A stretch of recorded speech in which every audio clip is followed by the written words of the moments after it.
What's up, everyone? I'm just kidding. Jonathan here with Techno Buffalo. You guys can call me John M, Johnny Morrison, or even John for Bulls because I am not a Lakers fan. First off, just want to say thank you guys for the extremely warm welcome last week. Just reading through the comments, it's super humbling, and I just want to let you guys know I do appreciate that, and you guys are awesome. Now, real quick, just want to address a quick question because I saw it asked like 73 times, give or take, but nothing is happening to TLD today. That is my baby. I will still be there uploading videos every week like crazy. I'm just going to be here once a week on Techno Buffalo, bringing you guys some awesome tech content. So with all that said, the whole reason we are here is to take two of the top dog smartphones on the market, the iPhone 5 and the Galaxy S3, smash them head to head, and hopefully help you guys decide which is the better purchase for you. Let's go. So the way it's going down, I'm breaking this down into 6 categories: design and build quality, storage and expandability, internals and performance, OS and software, displays, battery life, and then ultimately come to a conclusion of what is the better phone for you to buy.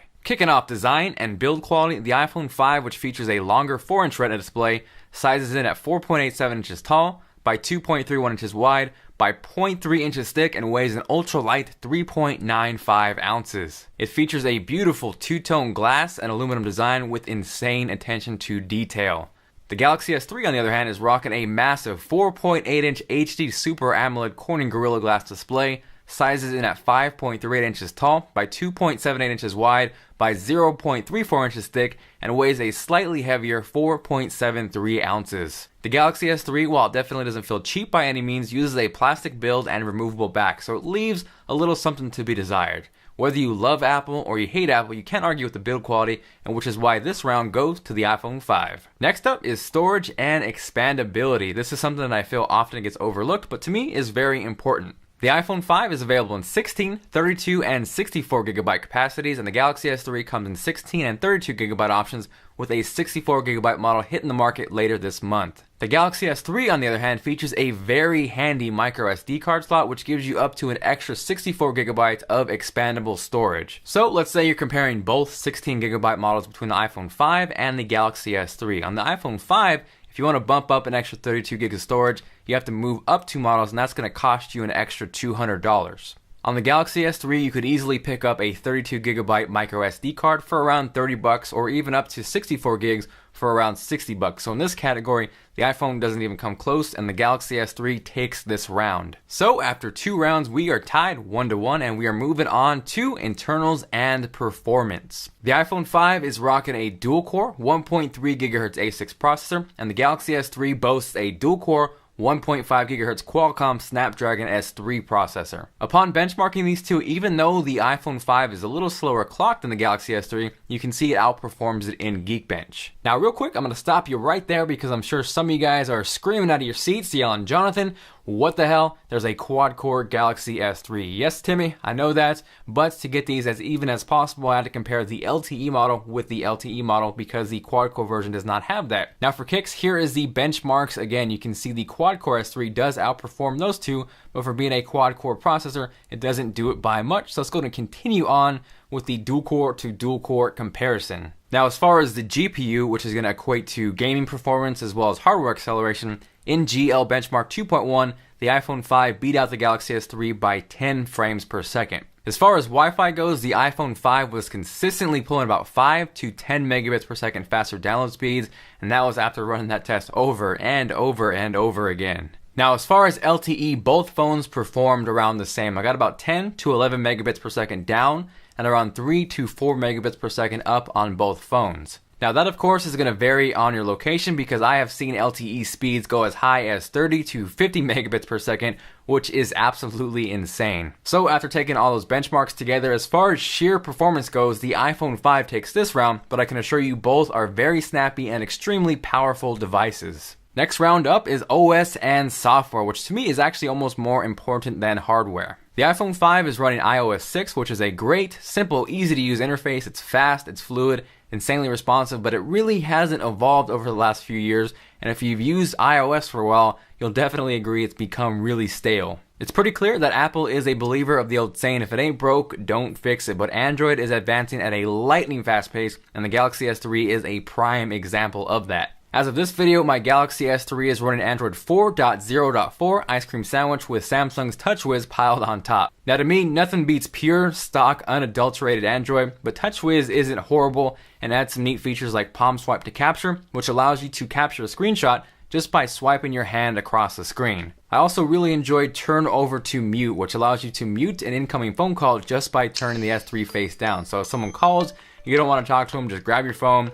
I don't want to talk to your face. Slam it down, and boom. Both OSs definitely have their faults, maps, voice, and both have their advantages. For the iPhone 5, I absolutely love iOS email. Nothing comes close to it. There's also subtle features like being able to change songs on the lock screen and the simplicity of tapping to go to the top of a page in the web browser. On the Galaxy S3, I love that I can quickly access Wi-Fi, Bluetooth, and a ton more features that I would normally have to dig through menus and menus to access on the iPhone 5. The customization and freedom to organize my home screen however I want is extremely refreshing. I can add widgets, live wallpapers, and if I just want a simplistic, minimalistic setup, I'm not boxed into that like iOS. I also actually prefer multitasking on the Galaxy S3 as well. I can easily swipe to quickly close an application, or if I want to close everything at once, bam, I can do that. On the iPhone 5, I gotta sit there, close every app one by one, and spend all day doing so. Both phones offer an extremely smooth and responsive interface, but because of the customization, control, flexibility, and the chances Android is taking to dish out innovative features as opposed to playing it safe like iOS, that's why I give this round to the Galaxy S3. So we are tied 2-2 and we're moving on to displays. The iPhone 5 features a 4-inch LCD IPS display with a resolution of 1136 by 640, and that equates to 326 pixels per inch. The Galaxy S3 features a much larger 4.8-inch HD Super AMOLED display with a resolution of 1280 by 720. That equates to a pixel density of 306 pixels per inch, which is slightly smaller than the iPhone 5.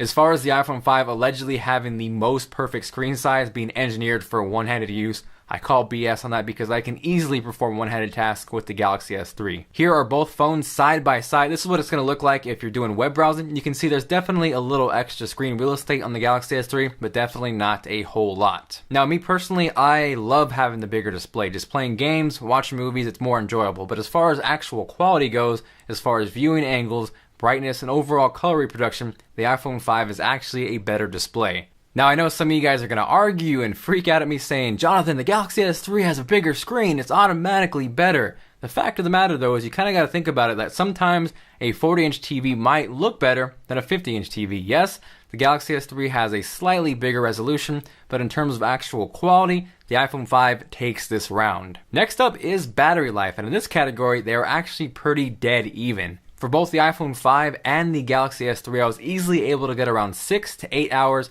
on heavy usage without really changing any of the features. The Galaxy S3 definitely does have a lot more options in terms of battery saving options with power save mode, the access to quickly turn Wi-Fi, turn your screen down, and due to the fact that you can remove the back and add a battery, this round goes to the Galaxy S3. So we are tied 3-3, and I'm sure you guys are wondering who is the winner out of the two, but I'm going to throw you guys a quick curveball and change up the pace of this video because I want to try something a little bit different. Now, in certain situations when you compare phone A to phone B, there very well may be a definitive winner, but in this case, I think it would do injustice for some of you guys out there to clearly say the iPhone was the winner or to clearly say the Galaxy S3 was the winner because they both have their strengths, they both have their weaknesses, and it really depends on what you're looking for in a phone to decide what is better for you. Now, if you've been an iOS user for a while now and you're bored with it, I get that because I feel the same way. And there's never been a better time to try Android. If you want to customize the crap out of your phone, you want a completely complex setup, or the simplest, most minimalistic setup in the world, you can do that with the Galaxy S3. It's fast, it's zippy,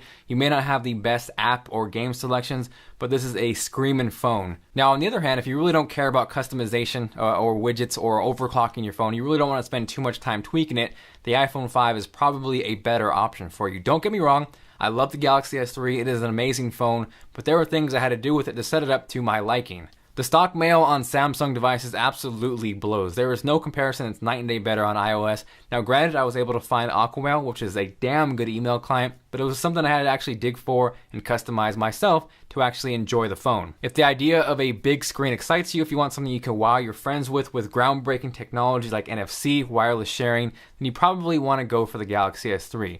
Now, on the other hand, the iPhone 5 definitely has a better selection of apps and games, and that's just the truth of the matter because there are at least 5 or 6 games on iOS that I really enjoy, that aren't on the Play Store. Both of these phones make great calls. They have great phone interfaces. They both have 8 megapixel cameras that are very close. They both shoot 1080p video. It just depends on what you like. I was talking to John R. the other day about this. This is a really hard video to make because I really literally enjoy both phones. And I was telling him how much of a first world problem is this that we have to either stress about or fight about which phone is better. They are both awesome devices. I hope you guys can take this information that I've given you and kind of make that decision on your own. So what I want you guys to do is kind of decide the winner. Let me know with a comment down below. Let's see if we can have an actual discussion where you tell me why the iPhone 5 is better for you or why the Galaxy S3 is better for you. So if you guys enjoyed this video, if you guys enjoyed the style, let me know by hitting that like button. Thank you guys for watching this video. If you guys want more in-depth reviews on written examples, check out the iPhone 5 and Galaxy S3 reviews linked down below at technobuffalo.com. This is John M, John for Bulls, whatever you want to call me, signing out. I will see you guys later.